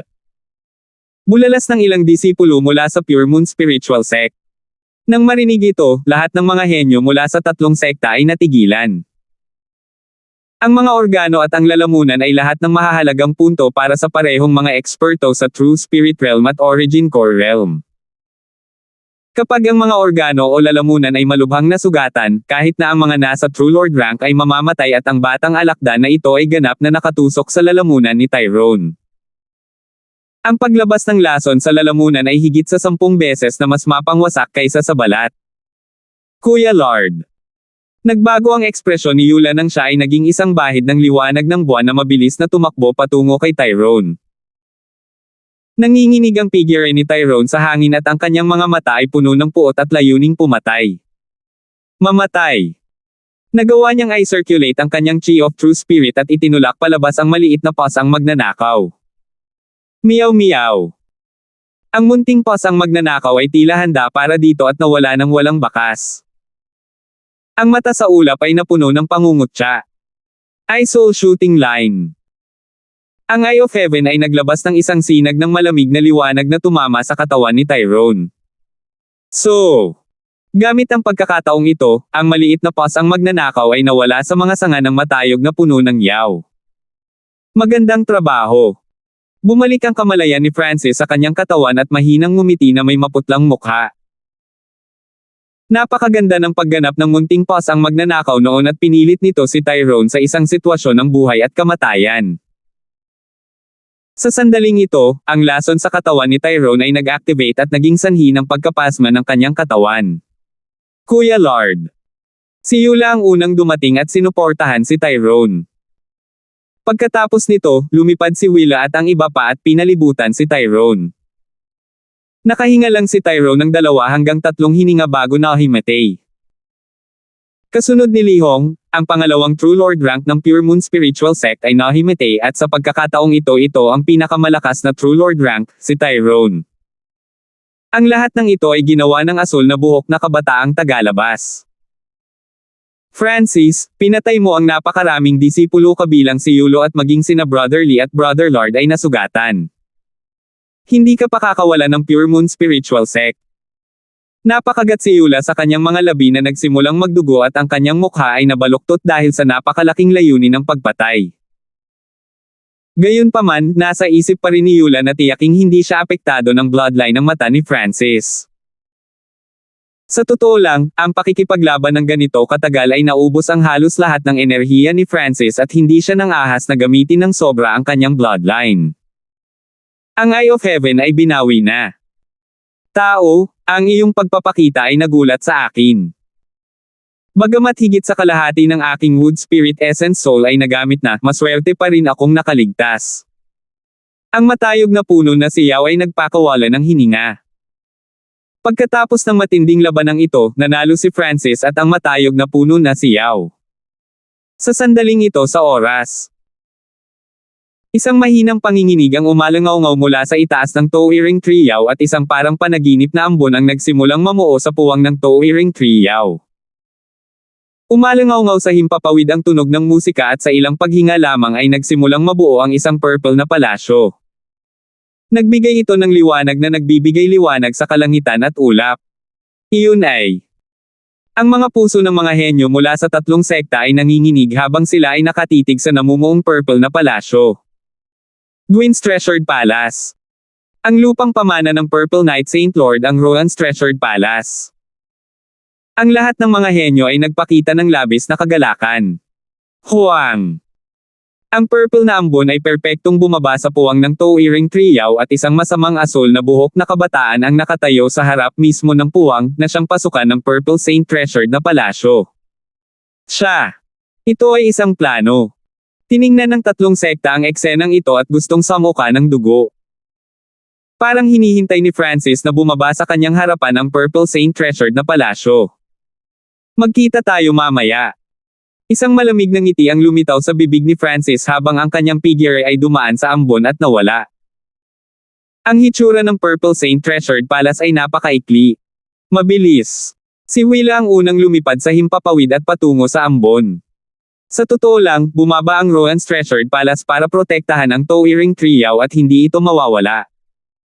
Nang makitang bumababa ang Rohan's Treasured Palace, paano magkakaroon ng puso ang mga henyo na atakihin pa ang Towering Tree Yao? Lahat sila ay umaksyon patungo sa Purple Saint Treasured Palace. So. Ang lahat ng mga henyo ay gumamit ng bawat segundo na kanilang makakaya at lumipad patungo sa palasyo sa kanilang pinakamabilis na bilis. Si Francis ay patuloy na nagbabantay dito at huminto ng ilang oras na para bang alam niyang bababa ang Purple Saint Treasured na palasyo. Ang mga mata ni Eula ay kumislap habang siya ay may mga hula. Ang pagbaba ng Rohan's Treasured Palace sa pagkakataong ito ay iba sa karaniwan. Ito ay ganap na nakarating sa gap ng Towering Tree Yao. Ibabalik muna namin sina Brother Lord at Brother Lee sa labas ng mundo at dalhin ang mga elder ng balita at pagkatapos ay papasok tayo sa mga guho na treasured na palasyo. Utos ni Eula. Ang lahat ng mga henyo ay may kanya-kanyang inheritance token at hanggat dinurog nila ang kanilang mga token, makakabalik sila sa labas ng mundo. Hindi nagtagal, pinaalis ng Pure Moon Spiritual Sect ang dalawang henyo na sina Tyrone at Li Hong. Crack crack. Nasira ang mga token ng mana ni Tyrone at Li Hong at ang dalawa ay natakpan ng kumikislap na pilak na puyo ng tubig na lumamon sa kanila. May mga hari sa Void God Realm sa labas. Baka mabuhay sina Brother Lord at Brother Lee. Pagkatapos lamang gawin ang lahat ng ito, lumipad si Eula patungo sa mga guho na treasured na palasyo. Para protektahan ang Towering Triao at hadlangan ang kapintasan ng Purple Saint Ruins, nanatili ang Ruins Treasured Palace kung nasaan ito at ang grupo ng mga henyo ay sumugod. Ito marahil ang unang pagkakataon na nangyari ito sa kasaysayan. Sa loob ng isang elegante at kahangahangang bulwagan. Shua. Sunod-sunod na figure ang lumitaw sa bulwagan. Sila ang mga henyo mula sa tatlong partido at karamihan sa kanila ay mula sa pangunahing tatlong sekta. Nasa harap natin ang Brat. Isang alagad mula sa Blackcliff Palace ang sumulyap sa northern area kung saan nakatayo ang isang asul na buhok. Sa balikat ng asul na buhok na kabataan ay isang pusa na bahagyang mas malaki kaysa sa isang palad at ibinuka nito ang kanyang bibig at ngumiti patungo sa tatlong partido. Ang tao at pasang ito ay halatang si Francis at ang munting pasang magnanakaw. Hindi pa patay ang batang alakdan. Naguguluhan si Francis. Pumirma siya ng kontrata sa dugo sa batang alakdan at kung mamatay ang huli, mararamdaman ito ni Francis. Sumuko na siya sa batang alakdan para talunin si Tyrone. Inakala ni Francis na ang batang alakdan ay halos tiyak na mamamatay ngunit sa pagkakataong ito, ang koneksyon sa pagitan ng dalawa ay biglang naging napakahina. Ito ang sandaling umalis sina Tyrone at Li Hong sa Purple Saint Ruins. Si Francis ay may sariling mga iniisip at nagsimulang mag-isip. Sa sandaling ito, ang mga henyo ng tatlong sekta ay pumasok sa Ruins Treasured Palace at nakita si Francis ngunit si Willa, Ziggy, at ang kumpanya ay napuno ng pag-iingat habang pinagmamasdan nila si Francis sa hindi kalayuan. Bagamat marami silang tao, naging maingat sila sa tagalabas na ito. Tumayo si Francis sa lupa at hindi nakipag-abala sa kanila. Isang boses ang tumunog sa kanyang isipan, "Francis, ibibigay ko sa iyo ang mapa ng Ruins Treasured Palaces. Mayroon itong lahat ng paraan upang dumaan sa mga sipi at buksan ang mga mekanismo." Ang may-ari ng boses ay ang Purple Saint Partial Spirit. Shua! Isang mapa ng palasyo ang lumitaw sa isip ni Francis at doon ay mga pasukan at kung paano itinakda ang mga mekanismo. Ang Ruins Treasured Palace ay may tatlong palapag.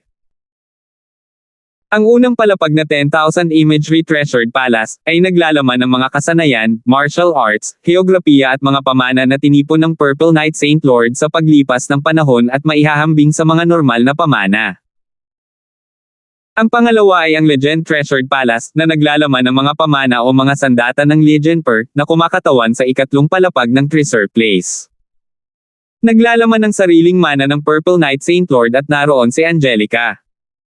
Ginamit ni Francis ang kanyang God Spiritual ay para kopyahin ang mapa at nakatanggap ng maraming impormasyon.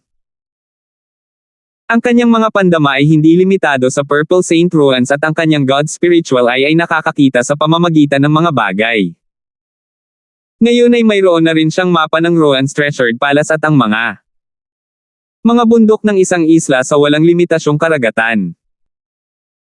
Mayroong tatlong hindi maipaliwanag na kapangyarihan, na parang tatlong bola ng banal na liwanag na tila pumipigil sa mga Diyos at demonyo dito. Ang gintong kalansay ay napuno ng hangin ng kamatayan, ang babaeng nakadamit ng buwan ay dalisay at banal habang ang itim na hangin ay nakapalibot sa hari ng masasamang landas. Ang tatlong Void God Realm Kings ay tila nilok ang Heaven Earth Yuan Chi sa malapit at isang pressure mula sa kaluluwa ang pumipigil sa mga nabubuhay na nilalang sa malapit. Sa paglipas ng panahon, nagsimulang magbago ang screen sa harap ng bundok at lahat ng mga eksperto kabilang ang tatlong hari sa Void God Realm ay nakatitig sa imahe ng isang misteryosong kanyan. Dahan-dahan ngunit tuloy-tuloy, ang mga ekspresyon ng tatlong Void God Realms ay naging solemna. Binago ng hitsura ng Eye of Heaven ang mga ekspresyon ng tatlong hari at nang dumating si Tyrone, nagsimulang pasayahin siya ng mga eksperto na naruroon.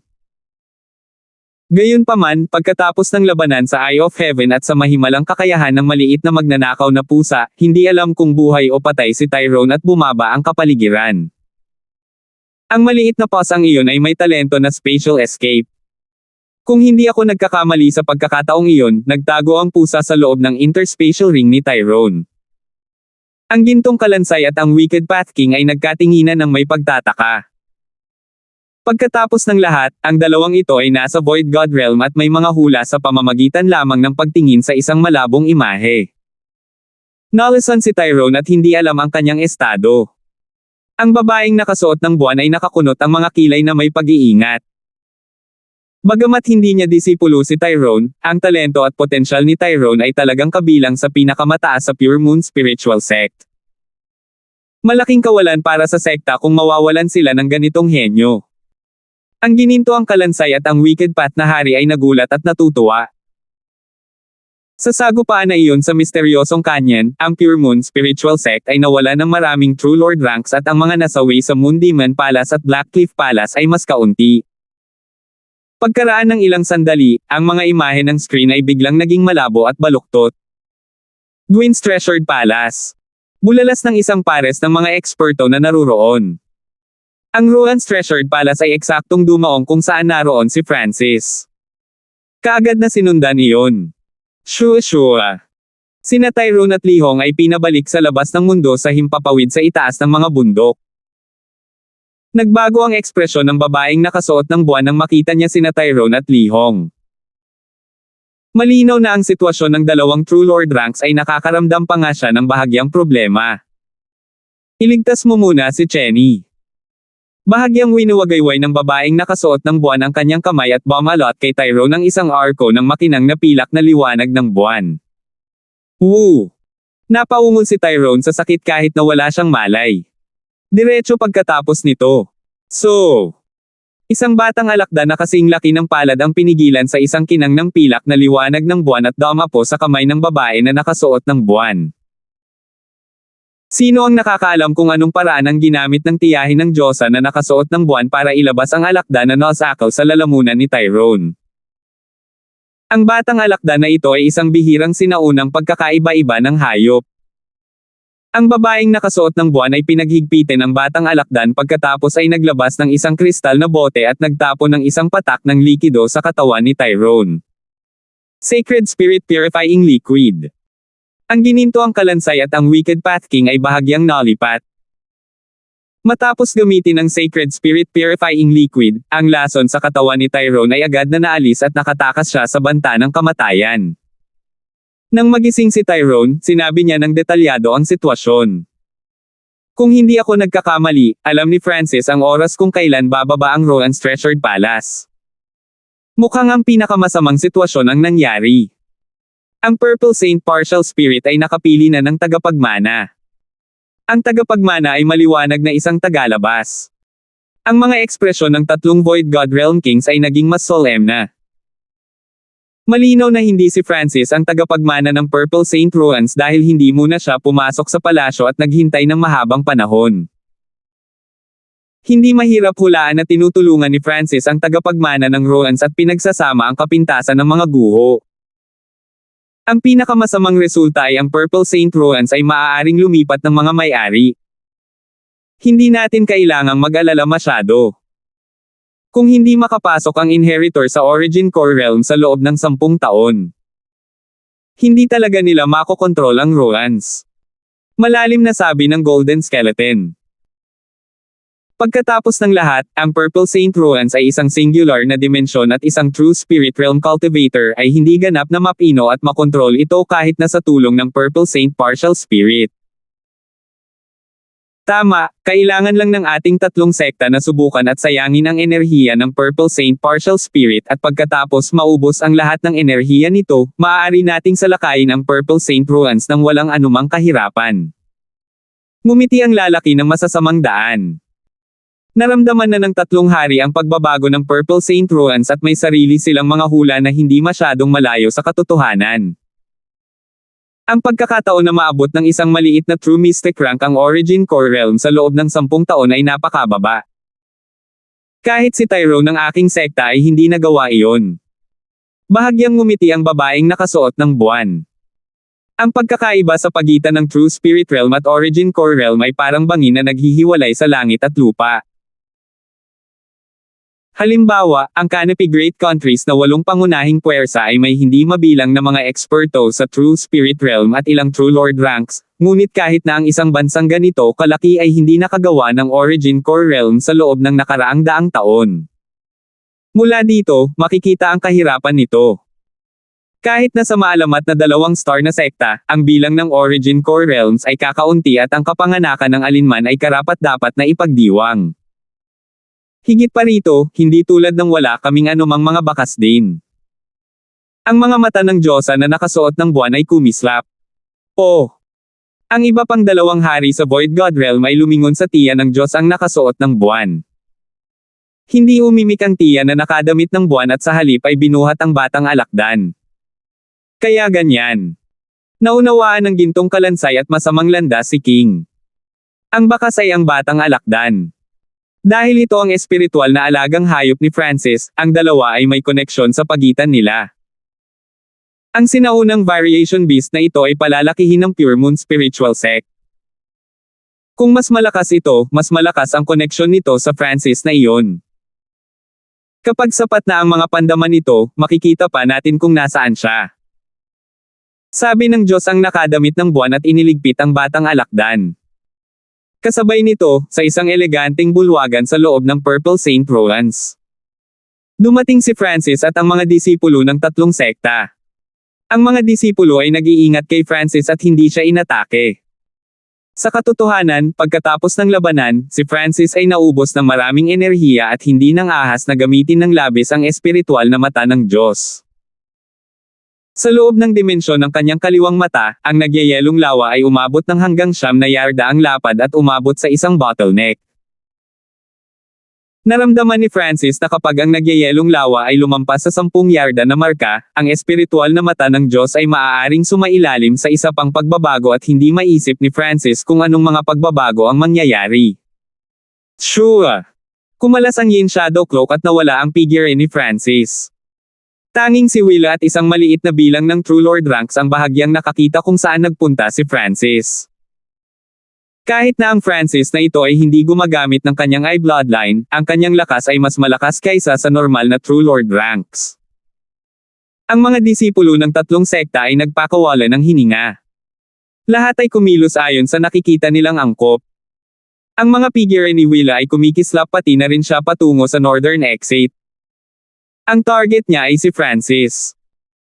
Ang dahilan kung bakit niya ito ginawa ay hindi lang dahil sa instinct kundi pati na rin sa pagsusuri niya.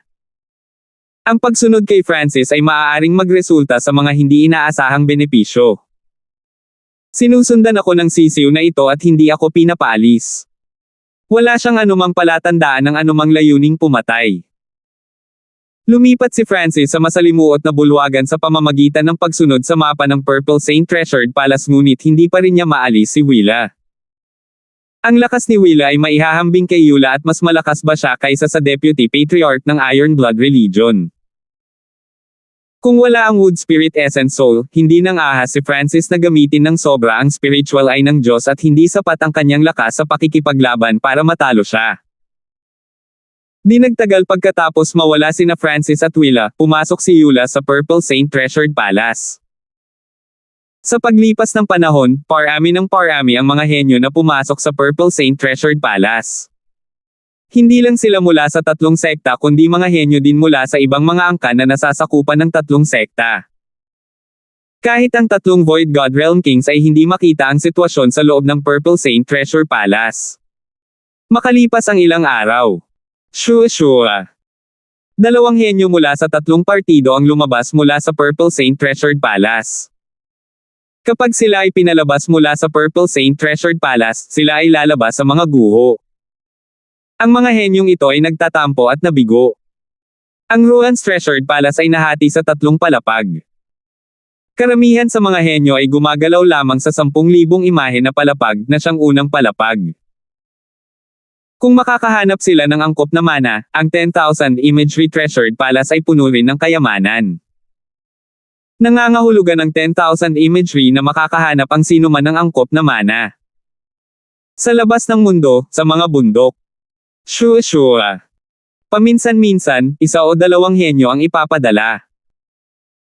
Ang bilang ng mga taong nakapasok sa Rowan's Treasured Palace sa pagkakataong ito ay higit sa huling 100 beses dahil sa pagbabago ng Purple Saint Rowans.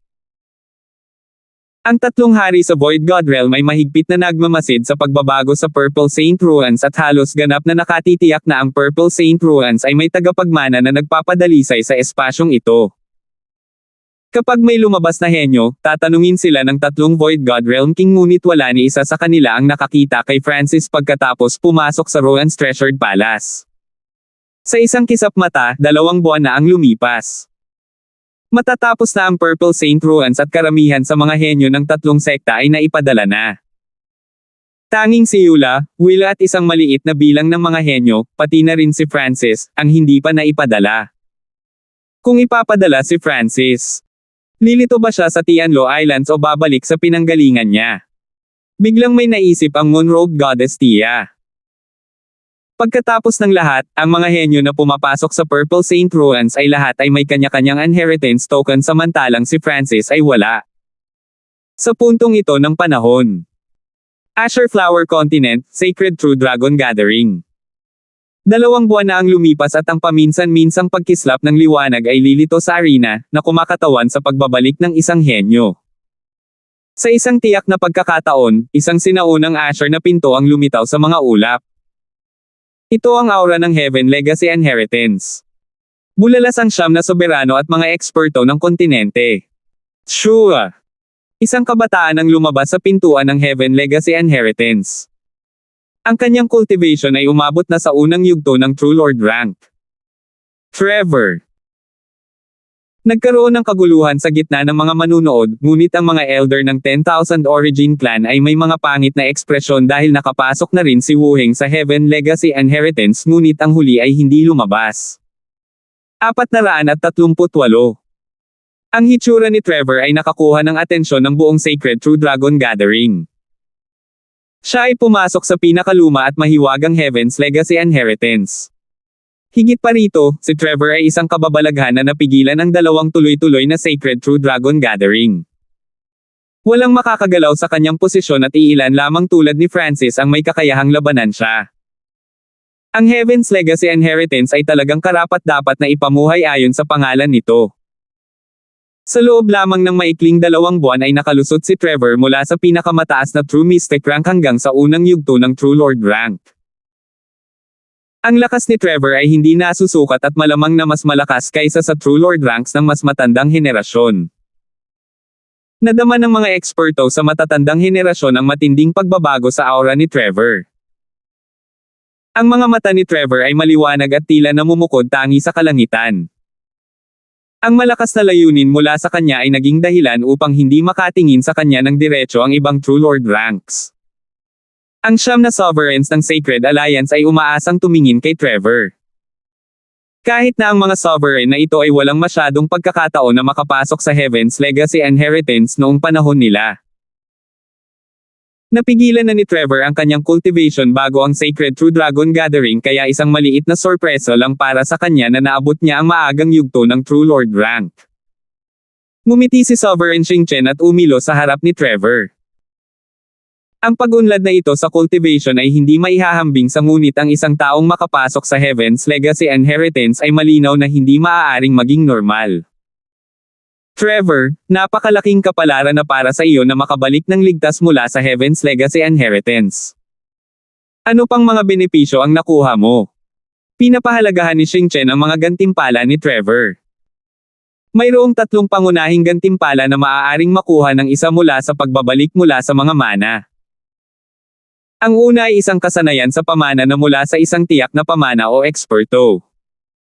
Ang pangalawa ay mga armas at mapagkukunan na maaaring wala na sa Azure Flower Continent. Ang ikatlo ay mga kakaibang pagtatagpo na maaaring magpapataas ng lakas, talento at paglilinang ng isang tao. Matapos sabihin ito ay isang misteryosong ambon ang pinakawalan mula sa Sovereign Xingchen na bumalot kay Trevor at sa kanyang sarili. Sa ilalim ng mahiwagang liwanag na ito maging ang ibang mga soberano ay nahirapang marinig ang pinag-uusapan ng dalawa. Nakita lamang ng mga nanunood si Trevor na nakikipag-usap sa kanyang ama ngunit maging ang kanilang mga figure ay malabo. Gayunpaman, ang kagalakan sa bawat oras sa mukha ni Sovereign Xingchen ay nagpatiyak sa iba na si Trevor ay nakatanggap ng maraming benepisyo mula sa Heaven's Legacy Inheritance. Sa tuwing bababa ang Heaven's Legacy Inheritance, magbabago ang sitwasyon ng kontinente. Upang matagumpay na makabalik mula sa Heaven's Legacy Inheritance ay maaaring pahintulutan si Trevor na isulat ang isang stroke sa mga libro ng kasaysayan. Ang bronze-skin na Giant Deputy Palace Lord ay may papuri at inaasahan sa kanyang mukha. So. Sa sandaling ito, maraming figure mula sa 10,000 Origin Clan ang sumalubong kay Xingchen at sa kumpanya. Bumagsak ang ekspresyon ni Xingchen at isang malaking aura ang lumabas mula sa kanya na naging dahilan upang hindi makahinga ang mga eksperto sa True Lord rank ng 10,000 Origin Clan. Sovereign, please calm down. Kami ay mga elder mula sa 10,000 Origin Clan of the Northern Continent at gusto naming magtanong kay Trevor. Magalang na sabi ng isang half-step na Origin Core Realm expert. 10,000 Origin Clan. Bahagyang sinabi ni Xingchen ang mga salitang ito at naramdaman niyang medyo pamilyar ang pangalang ito at lumambot ang kanyang ekspresyon na para bang naalala niya ang isang dating eksperto ng angkan na ito. Ang katayuan ng 10,000 Origin Clan ay nasa ibaba lamang ng Heavenly Yuan Clan sa Northern Continent. Nang hindi man lang nag-iisip, maaaring hulaan ni na Xingchen at Trevor na gustong malaman ng 10,000 Origin Clan ang kinaroroonan ni Wu Heng. Ang isa pang taong nakapasok sa Heaven's Legacy Inheritance ay si Wu Heng. Isang beses ko lang nakita si Wu Heng sa mana at hindi ko alam kung saan siya nagpunta. Sabi ni Trevor. Nakipag-sparring siya kay Wu Heng noon at ang huli ay nakaramdam ng misteryoso. Ang tanging bagay ay ang mga henyo na nakapasok sa Heaven's Legacy Inheritance ay hindi limitado sa Azure Flower Continent at maaaring mula sa labas ng mundo. Nang marinig ang tugon ni Trevor, ang mga ekspresyon ng mga matatanda ng 10,000 Origin Clan ay madilim. Kung hindi lumabas ang mga pumasok sa mana, malamang na may aksidente. Si Wu Heng ay malamang na nahulog. Walang pinigil si Trevor. Ang mga ekspresyon ng mga mula sa 10,000 Origin Clan ay naging mas pangit at napuno ng pagkatalo. Ngunit sa pagkakaalam ko, may isa pang maliit na posibilidad, ang mga henyo na pumapasok sa Heaven's Legacy Inheritance ay may kaunting pagkakataon na makapasok sa mas mataas na ranggo na Heaven's Legacy Branch Inheritance. Mabagal na sabi ni Trevor. Ang Heaven's Legacy Inheritance ay nahati sa hindi mabilang na mga mana na nahulog sa bawat piraso ng lupa. Siyempre. Ang pagkakataon na napag-usapan ni Trevor ay napakaliit at lumitaw lamang sa mga alamat. Kahit papaano sa kasaysayan ng Azure Flower Continent, hindi pa ito nangyari noon. Ang mga matatanda ng 10,000 Origin Clan ay bahagyang umaasa ngunit halatang walang gaanong pag-asa at naiwan silang talunan. Sacred True Dragon Gathering. Sa loob ng 2 buwan, ang mga henyo ng True Dragon ay bumalik mula sa mga mana. Isang bahagi lamang ng mga henyo ang bumalik mula sa parehong mga mana. Ang iba ay naaksidente doon. Sa humigit kumulang 2.5 buwan, ang napakaraming mga kahangahangang sina Dexter, Goddess Wendy, Linda ay lumitaw lahat at umunlad ng maayos. Kabilang sa kanila si Goddess Wendy ay nakapasok sa True Lord rank at ang kanyang pag-unlad ay mas mababa lamang kay Trevor. Ang Heaven's Legacy Inheritance at Mystic Eyes Inheritance ay natapos na. Hindi nagtagal pagkatapos bumalik si Vanji mula sa Seven Sword Inheritance na may matinding hangin. Ang kanyang cultivation ay papalapit na sa True Lord rank at ang kanyang sword intent ay nakadama pa ng pressure sa ibang True Lord ranks. Sa mga talaan ng Azure Flower Continent, ang Seven Sword Inheritance ay nirerango lamang sa ibaba ng Heaven's Legacy Inheritance at ang Sword Saint Yewaxi ay pumasok dito. Pagkalipas ng humigit kumulang 3 buwan, ang lahat ng mga mana na konektado sa Azure Flower Continent ay natapos na. Humigit kumulang kalahati ng mga henyo ang bumalik kasama sina Prince Jin, Oji, Tian Yunji at iba pa mula sa Canopy Great Country. Gayunpaman, hindi na bumalik sina Francis at Quincy.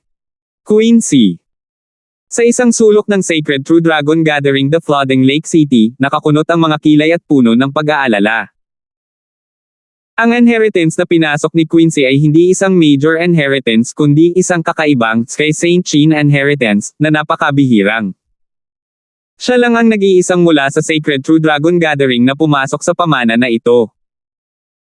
Si Quincy ay hindi namumukod tangi sa daang True Dragon henyo kaya hindi siya pinansin ng mga sovereigns ng Sacred Alliance. Siya ay malamang na dinapuan ng kamalasan. Halos lahat ng mga mana ay natapos na. Gayunpaman, ang hindi kilalang pamana na pinasok nina Francis at Angelica ay wala pa ring palatandaan ng anumang balita. Ang mga sovereigns ng Sacred Alliance ay nagbigay ng lubos na kahalagahan dito. Ang hindi kilalang mana na pinasok ng dalawa ay halatang mas mataas ang ranggo kaysa sa Heaven's Legacy Branch Inheritance. Gayunpaman, halos 3 buwan na ang lumipas at hindi pa bumabalik sina Francis at Angelica. Sa bloodline ng mata ni Francis, ang kanyang kakayahang mabuhay ay dapat na napakataas. Nagsimulang magtalakayan ang mga soberano. Si Francis ay ang King of Black Horses sa Sacred True Dragon Gathering na ito at isang bagong napakahusay na kababalaghan. Gayunpaman, ang Haring Itim na kabayong ito ay hindi bumalik mula sa hindi kilalang mana pagkalipas ng napakatagal na panahon. Francis, dito ba nagtatapos ang iyong himala? Bulong-bulungan ng Deputy Patriarch ng Iron Blood Religion. Nasaksihan niya ang paglaki at pagbangon ni Francis. Hindi siya naniniwala na si Francis ay mamamatay ng ganoon kadali. Maging ang mga sovereign ay naniniwala sa kakayahan ni Francis na mabuhay. Kahit na si Francis na may God Spiritual Eye ay maaaring hindi matalo si Trevor sa isang laban, ang kanyang survival instincts ay tiyak na mas malakas. Sa 5 napakahusay na kababalaghan, si Francis lang ang hindi nakabalik. Ang mga sovereigns ng Sacred Alliance at mga eksperto ng kontinente ay nagmamalasakit dito. Mukhang ang Francis na ito ay isang panandaliang bituin na kumislap sa kasaysayan ng kontinenteng ito. Bahagyang napabuntong hininga ang mga dalubhasa ng nakatatandang henerasyon. Nasaksihan nila ang napakaraming pagtaas at pagbaba at nakitang maraming mahuhusay na henyo ang bumagsak. Sa paglipas ng panahon, paunti-unti na rin ang natitira sa Sacred True Dragon Gathering. Ang masikip na piging ilang buwan na ang nakalipas ay nagsimulang lumamig. Sa dulo ay iilan lamang tulad ng Flooding Lake City Lord, Iron Blood Religion Deputy Patriarch at kumpanya ang hindi umalis. Hindi pa nakabalik sina Francis, Quincy at Wu Heng. Mukhang nakatagpo din ng kamalasan si Angelica. Bumantong hininga ang upper echelon ng Heavenly Yuan clan. Paano ito posible? Si Angelica ay may maalamat na bloodline ng 10,000 ancient races. Ang Sovereign Bayan daw mula sa Heavenly Yuan clan ay napuno ng hindi paniniwala. Siya ang Panginoon ni Angelica at umaasa at may tiwala sa kanyang mga disipulo at itinatago ang Liam sa puso. Gayunpaman, matapos ang napakatagal na panahon ang Sacred True Dragon Gathering ay natapos na ngunit hindi pa nakabalik si Angelica. Grand Elder, natapos na ang Sacred True Dragon Gathering. Pwede ko bang itanong kung kailan ka babalik? Magalang na tanong ng isang kalahating hakbang na Origin Core Realm Elder mula sa Heavenly Yuan clan. Pwede ka munang bumalik. Maghihintay pa ako ng ilang araw. Ipinikit ni Bayan daw ang kanyang mga mata at iwinagayway ang kanyang kamay. Kabilang sa mga mula sa Heavenly Yuan clan, may sasabihin sana si Mo Chenny ngunit bumantong hininga sa kanyang puso, Francis, Sister Angelica, hindi ko akalain na kayong dalawa ay mawawala sa hindi kilalang pamana na ito. Hanggang ngayon, walang naniniwala na babalik si Francis o Angelica. Naunawaan ng Azure Flower Continent ang Heaven's Legacy Inheritance at Seven Sword Inheritance sa isang tiyak na antas ngunit walang nakakaalam kung gaano kadelikado ang mana na pinasok nina Francis at Angelica. Bayan daw Sovereign, ikinalulungkot ko ang iyong mga pagkatalo. Ang isa sa mga soberano ay umiling. Deputy Patriarch, kailan tayo babalik sa dakilang bansa? Malamang na kay Francis na iyon. Tanong ng isang tagapagtanggol ng Iron Blood Religion. Maghintay pa tayo ng 3 araw. Salamat po at sinamahan ninyo ako, ingat lagi mga master.